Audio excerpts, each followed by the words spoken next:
मयूर टाक बलभीम महाविद्यालयामध्ये मी इयत्ता 12वी चिटणीसाची कार्यपद्धती या विषयाचं अध्यापनाचं कार्य करतो आहे।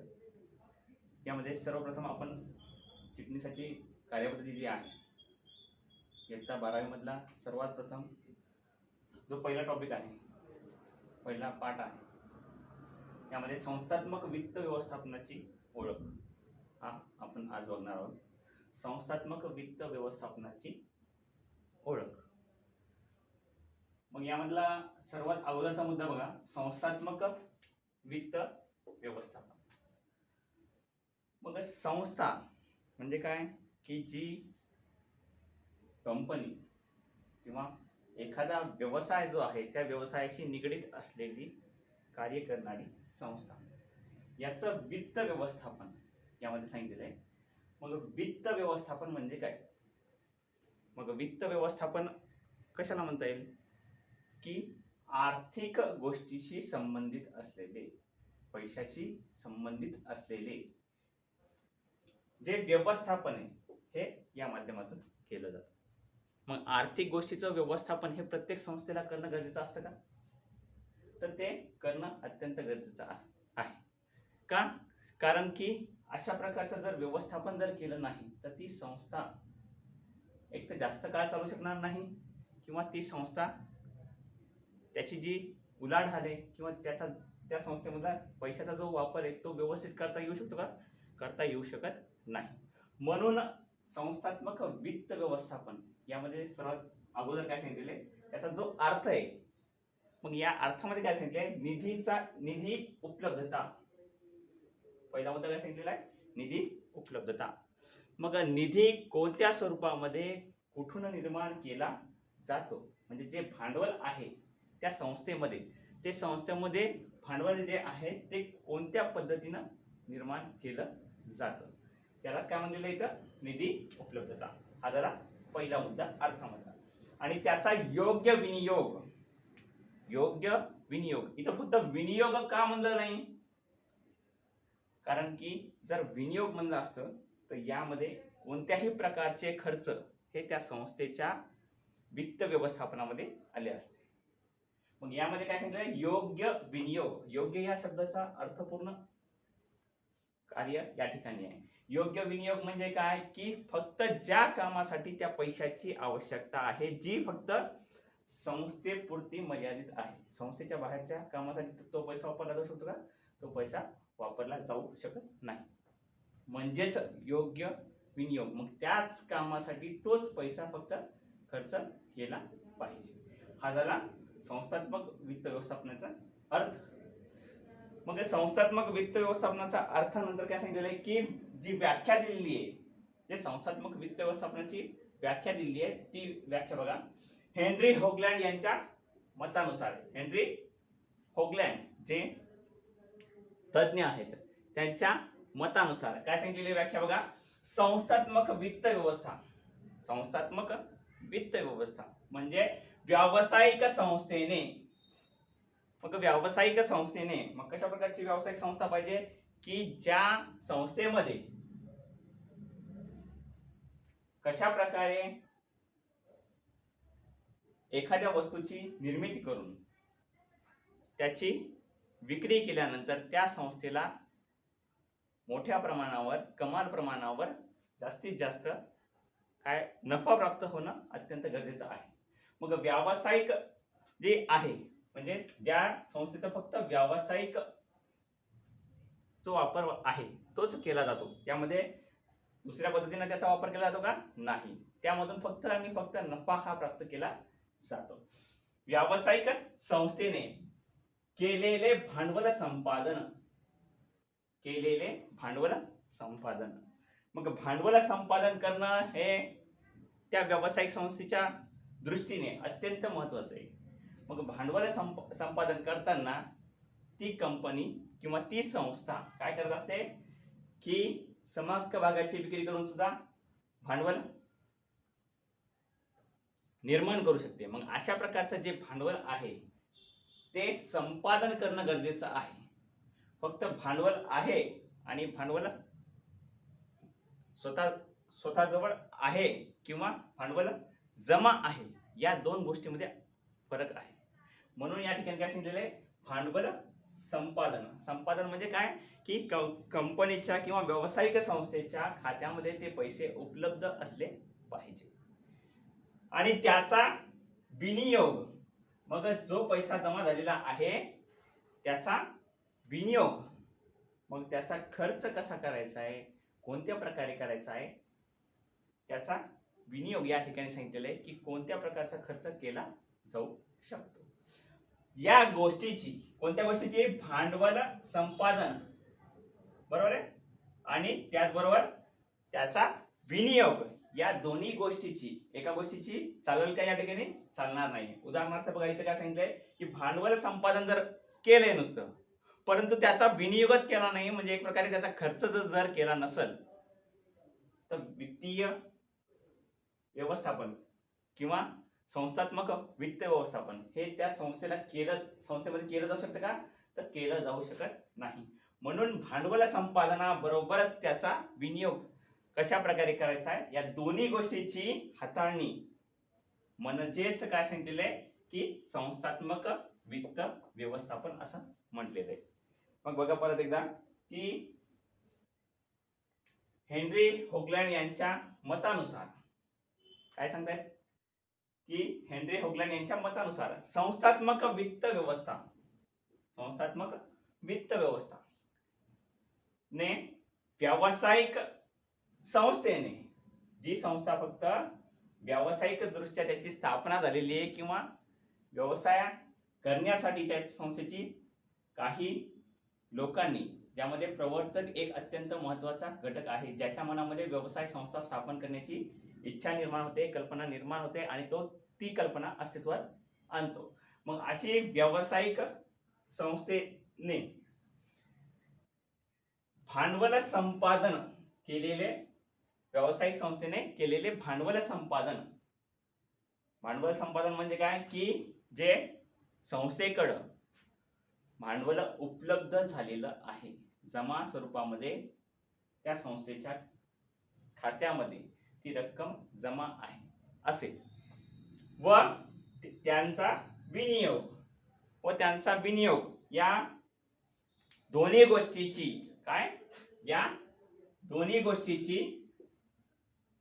योग्य प्रकारे हाताळणी करणे,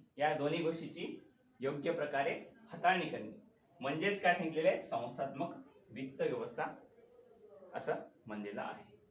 तर विद्यार्थी मित्रांनो, संस्थात्मक वित्त व्यवस्था हा याची जी व्याख्या आहे ती सर्वांना समजलीच असेल.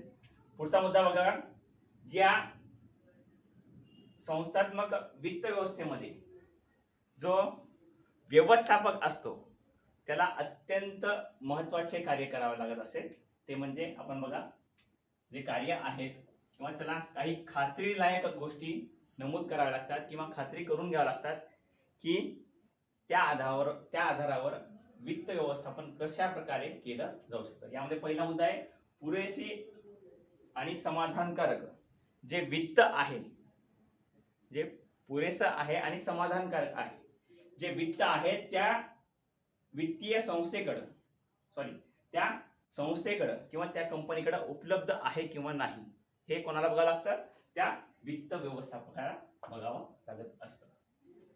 मग याच बरोबर दुसरा मुद्दा काय सांगितलेला आहे, किमान मूल्य, जे मूल्य आहे, जे कोणत्या प्रकारचं मूल्य आहे की संस्थेकडे जे पैसे आहेत, जो निधी आहे त्याचं मूल्य किती आहे, ते कोणत्या प्रकारचं आहे, म्हणजे पैसा हा नुसता मूल्याचं स्वरूप जे दिलेलं आहे ते किमान मूल्य यामध्ये सांगितलेलं आहे. मग यामध्ये काय सांगितलेलं आहे की योग्य प्रकारचा जो निधी आहे, जो निधी संस्थेकडे किमान मूल्यामध्ये दिलेला आहे. किमान आणि कमाल, किमान म्हणजे काय कमीत कमी आणि कमाल म्हणजे काय जास्तीत जास्त, याचं मूल्य कसं पाहिजे, किमान मूल्याचं असलेली तो निधी आवश्यक आहे. यामध्ये तिसरा मुद्दा काय सांगितलेला आहे बघा की संस्थेने उभे केलेले जे निधी आहेत यांचा वापर, संस्था कोणत्या प्रकारचा निधी उपलब्ध करू शकते किंवा उभारू शकते, तर ते आपण पुढच्या मुद्द्यामध्ये तो मुद्दा पूर्ण बघणार आहोत. यामध्ये काय की निधी हा समहक्क भाग यांची विक्री करून निर्माण केला जाऊ शकतो किंवा कर्जाऊ भांडवल म्हणून सुद्धा निर्माण केला जाऊ शकतो. अशा प्रकारे त्या निधीची जो वापर आहे तो योग्य वापर करणं आवश्यक आहे. आणि चौथा मुद्दा जो दिलेला आहे की कमाल लाभांश. मग हा कमाल लाभांश कोणाला दिला जातो? जे भागधारक त्या संस्थेमध्ये कार्य करत आहेत, जे भागधारक त्या संस्थेमध्ये भाग घेऊन मालक झालेले आहेत आणि त्या मालकापैकीच काही त्या संस्थेमध्ये अध्यक्ष, उपाध्यक्ष किंवा इतर जे घटक आहेत या घटकावर कार्य करत आहेत. मग यांना कमाल लाभांश म्हणजे जास्तीत जास्त त्यांना लाभांश कसा देता येईल यासाठी सुद्धा वित्त व्यवस्थापकाला या गोष्टींची खात्री करून घ्यावी लागत असते. तर पुढचा मुद्दा बघा, संकल्पना ज्या दिलेल्या आहेत त्या संकल्पनेमध्ये सर्वात प्रथम वित्तीय निश्चितीचा निर्णय हा पहिला मुद्दा सांगितलेला आहे. वित्तीय निश्चितीचा निर्णय. मग वित्तीय निश्चिती म्हणजे काय की जो पैसा आहे तो पैसा कोणत्या माध्यमातून त्या संस्थेमध्ये उपलब्ध होणार आहे हे बघणं. बरोबर आहे. यामध्ये मग पहिलं काय सांगितलेलं आहे की समहक्क भाग भांडवल.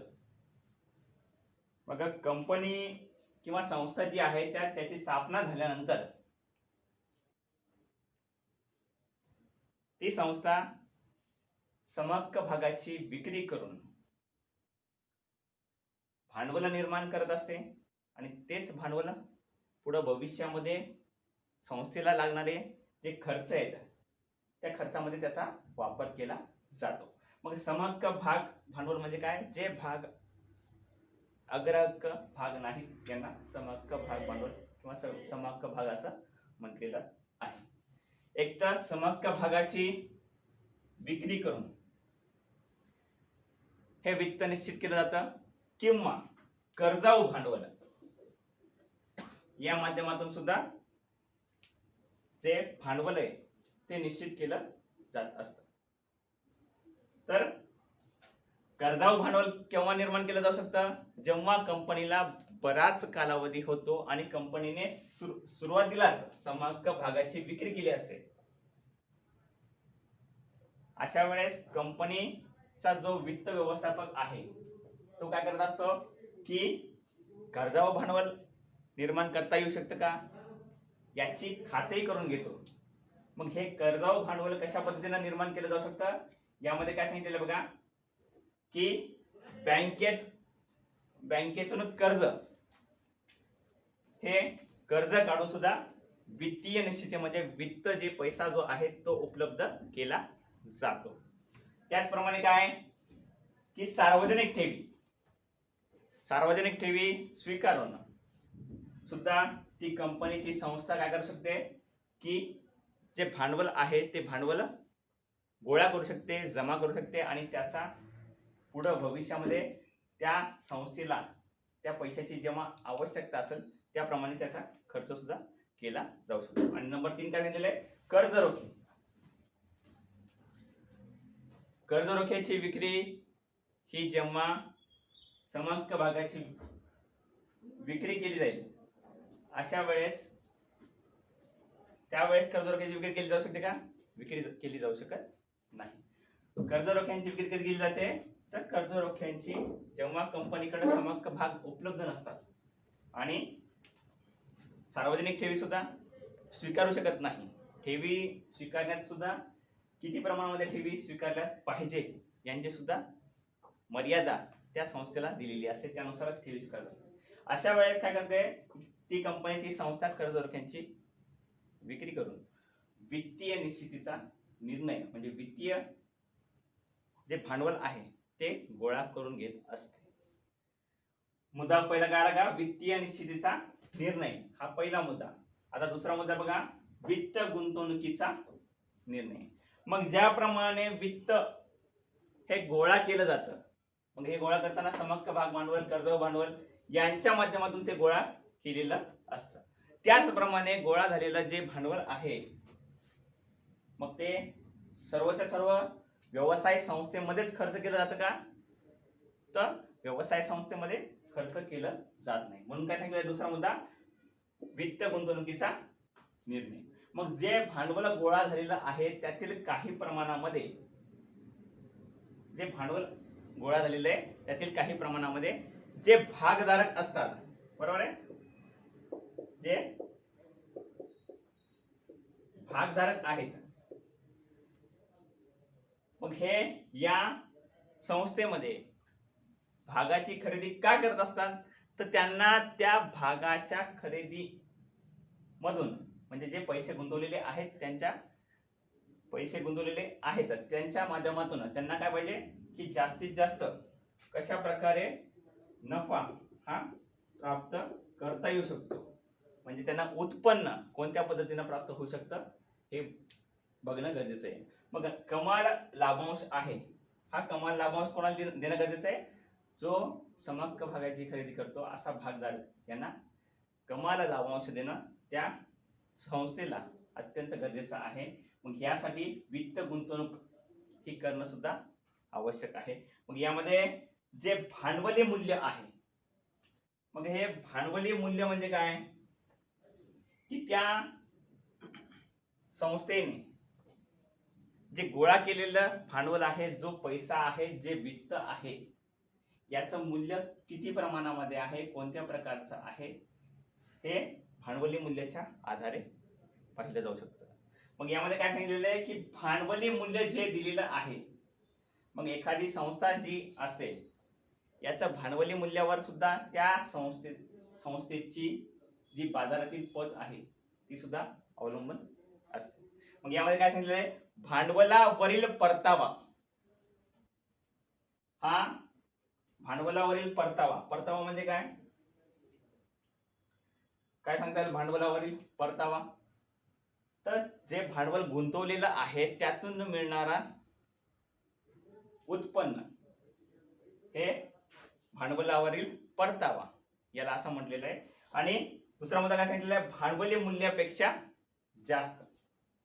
मग का सांगितलेलं आहे भांडवली मूल्यापेक्षा जास्त का आवश्यकता आहे? उदाहरणार्थ बघा, इथं समजा एका व्यक्तीने एका संस्थेमध्ये 10,000 रुपयांची भाग खरेदी केलेले असेल तर त्याला यावर मिळणारा लाभांश हा 10,000 पाहिजे का?